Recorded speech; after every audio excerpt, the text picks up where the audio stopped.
अनिल कपूर वाली नायक मूवी सबने देखी है, जिसमें वो एक दिन का सीएम बनता है, सिस्टम में घुस के सिस्टम को साफ करता है। ये मौका आपके पास भी है। जितने भी लोग यूट्यूब पे वीडियोस में आके कह रहे थे एनटीए एनटीए एनटीए, लीजिए एनटीए ने मौका दे दिया कि एनटीए के अंदर जाकर एनटीए की सफाई करने का। बट रुकिए, ध्यान दीजिएगा, ऐसे ही मत चले जाइएगा। कोई बड़ी बात नहीं, कुछ दिनों बाद एनटीए आप ही की सफाई कर दे कि सारा नेगेटिव क्रिटिसिज्म एनटीए और उसके ऑफिशियल्स पे, और बेचारे कॉन्ट्रैक्चुअल लगे एम्प्लॉयज को साथ के साथ बाहर निकाल दे। स्वागत है आप सभी का यूजीसी नेट 24/7 पे। मैं हूं ऐश्वर्या पुरी। एनटीए के अराउंड चल रही कंट्रोवर्सी के बारे में तो आप सब लोग जानते ही हैं। खैर, एनटीए ने इस कंट्रोवर्सी से अपना हाथ साफ कर लेने के लिए कहा कि भाई हमारे तो बहुत सारे एम्प्लॉयज कॉन्ट्रैक्चुअल हैं, और क्योंकि हम अपना काम बहुत सारा आउटसोर्स करते हैं तो हम क्या इन सबको हटा रहे हैं। क्यों? क्योंकि ये लीक वीक का जो प्रॉब्लम हो रहा है।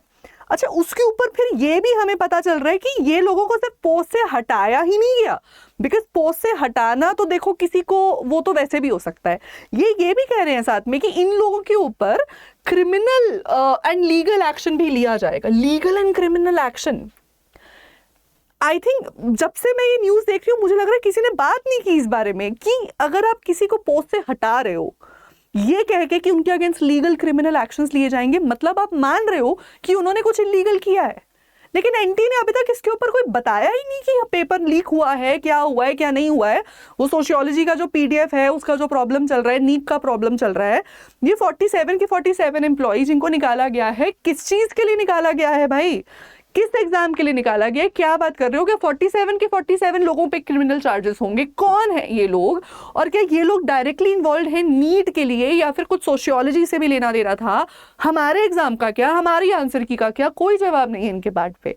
तो एक तरफ तो पॉजिटिव न्यूज और पॉजिटिव मीडिया करने के लिए ये न्यूज दे देते हैं भाई हमने 47 एम्प्लॉयज को निकाल दिया है, क्योंकि ये लोग कॉन्ट्रैक्चुअल थे और आउटसोर्स थे तो इनके ऊपर हम भरोसा नहीं कर सकते। ये न्यूज डालते ही, ये 24 की है, 24 जुलाई, 25 जुलाई को ठीक है नोटिफिकेशन रिलीज कर देते हैं एनटीए में रिसर्च एसोसिएट बनने की। वाह एनटीए, वाह, कमाल कर दिया। 12 वैकेंसीज रिलीज की हैं, और क्लियरली बता दूं फिर से, परमानेंट नहीं है, कॉन्ट्रैक्चुअल ही है। न्यूज में जिस चीज का बखान करके कि भाई हम तो इन कॉन्ट्रैक्चुअल लोगों को हटा रहे हैं बिकॉज आउटसोर्सिंग से क्रेडिबिलिटी पे इशू आता है, अगले ही दिन नोटिफिकेशन निकाल के 16 लोगों को कह रहे हैं अब कॉन्ट्रैक्चुअल बेसिस पे रीहायर करेंगे।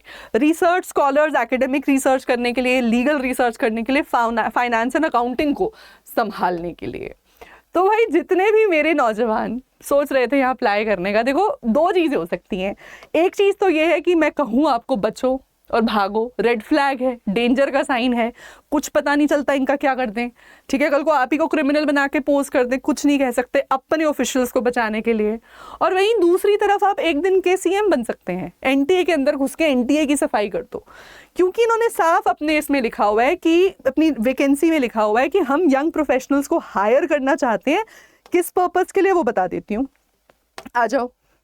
पर्पस ऑफ एंगेजमेंट क्या है कि जो एनटीए है वो एग्जाम्स कंडक्ट करवाता है, और इन एग्जाम्स को कंडक्ट करवाने के लिए हमें ज़रूरत है उन लोगों की जो एकेडमिक अंडरस्टैंडिंग के साथ आते हों, ठीक है, एक सर्टन एकेडमिक स्कॉलरली कैपेबिलिटी के साथ आते हों, और ये करके वो हमारे एग्जाम को कंडक्ट करवाने में हमें हेल्प करें, ठीक है। जैसे कि एकेडमिक रिसर्चर का क्या काम होगा, देखो पढ़ो।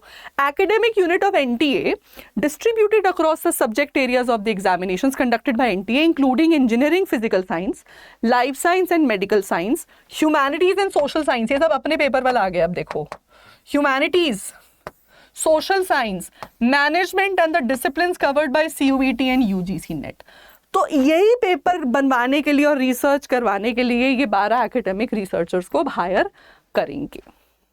अब इतनी मतलब किस क्रेडिबिलिटी से कर रहे हैं, कैसे कर रहे हैं, इतना तो मुझे नहीं पता, बट आई थॉट आपको आके इन्फॉर्म ज़रूर कर दूं कि भाई देखिए ये एक अपॉर्चुनिटी आई हुई है, और अगर आप में से कुछ लोग करना चाहते हैं इसमें अप्लाई कर भी सकते हैं। अगेन आप एक दिन का सीएम बनिए, आप नायक के अनिल कपूर बनिए, आप घुस जाइए सिस्टम में और सिस्टम को अंदर से चेंज कर दीजिए, ये भी बुरा नहीं है। आई मीन है ना। हमने जंतर मंतर के प्रोटेस्ट से देख लिया कि अगर आप ठान ही लो तो फिर तो कुछ भी कर सकते हो।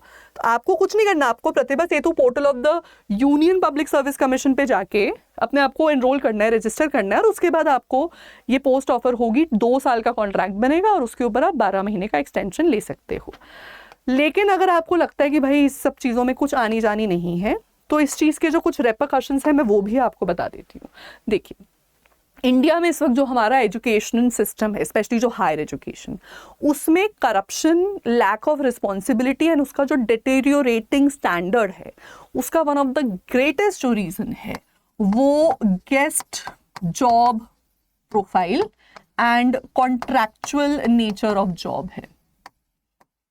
ये वन ऑफ द रीजंस है, क्योंकि आप परमानेंट पोस्ट होते हुए भी कॉन्ट्रैक्चुअली हायर करते हो, और ये करके आप ऑलरेडी उन लोगों को जो स्टैंडर्ड पे आप अपने ऑफिशियल एम्प्लॉयज़ को दोगे, आप उससे उनको कम दे रहे हो, एक पीरियड के लिए हायर कर रहे हो। तो ये एक डबल एज स्वॉर्ड है। इसमें ऑर्गेनाइजेशन का फ़ायदा है, बिकॉज उनको बहुत सारी फैसिलिटीज़ प्रोवाइड नहीं करनी है, but at the same time यहाँ पर जब आप परमानेंट एम्प्लॉय को जो पे दे रहे हो, आप प्रॉब्ली उससे 1/3 भी शायद कॉन्ट्रैक्चुअल्स को दे रहे होगे। ये करके आप ऑटोमेटिकली उस इंस्टीट्यूशन में जो एकेडमिक हायरिंग हो रही है, आप उसके स्टैंडर्ड्स को कॉम्प्रोमाइज़ कर देते हो। मैं ये नहीं कह रही कि यहाँ से आए लोग सब स्टैंडर्ड है, मैं ये कह रही हूँ कि जब आप एक इर्रेगुलराइज्ड वे में हायरिंग कर रहे हो, वहाँ प्रॉबेबली आपका प्रोसेस कॉम्प्रोमाइज्ड हो सकता है। बहुत बार कॉन्ट्रैक्चुअल हायरिंग दिखाकर अपने ही लोगों को पोस्ट पे बिठा दिया जाता है, ठीक है। वो देखने में लगता है पोस्ट एडवर्टाइज हुई थी, बट सारी सेटिंग ऑलरेडी हो चुकी होती है। तो इससे जो हमारा आगे का प्रोसेस है ना, वो पूरा पहले ही करप्ट हो गया। मतलब वो होता है ना कि आपका टंकी में जब मिट्टी है तो टूटी से पानी मिट्टी वाला ही आएगा फिर आपको। दूसरा इसमें पॉइंट ये है कि वो लोग जो इस साइकिल में फंसे होते हैं, मुझे उनके लिए बहुत बुरा लगता है, बिकॉज बहुत ही विशियस साइकिल है।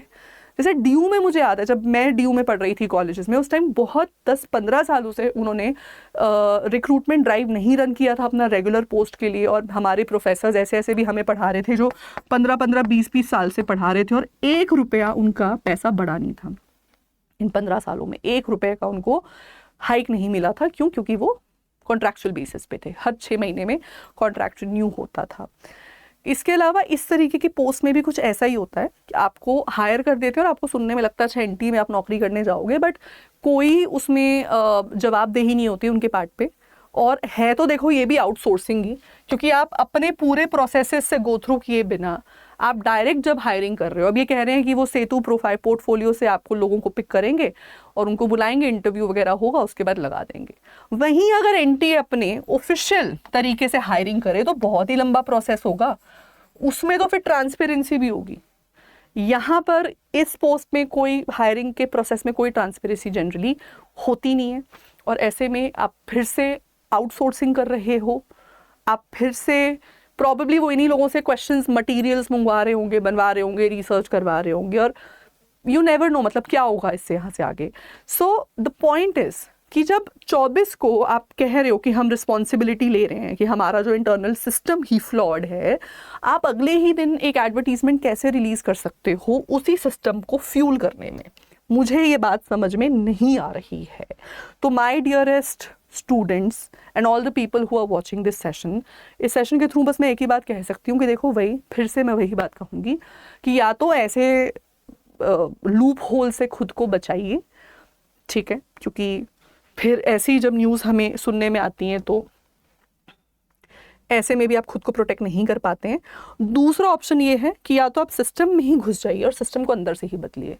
तो हमारे ही यहाँ पे वो लोग जो इस सेशन को देख रहे हैं, क्योंकि हम यहाँ जॉब वैकेंसी भी कवर कर सकते हैं, अब आप पे डिपेंड करता है आपके लिए ये सेशन क्या है, एक वार्निंग सेशन की तरह रहेगा या फिर एक job opportunity, job information session रहेगा, ये आप पे डिपेंड करता है। अच्छा, आपने इसको लिया कैसे मुझे ज़रूर बताना कॉमेंट सेक्शन में लिख के, ताकि मुझे तो ये दोगलापन देख के थोड़ी हंसी आ रही है एंटी, कि आपको क्या लग रहा है आप भी बता सकते हो। That's all, thank you so much everybody for watching the session.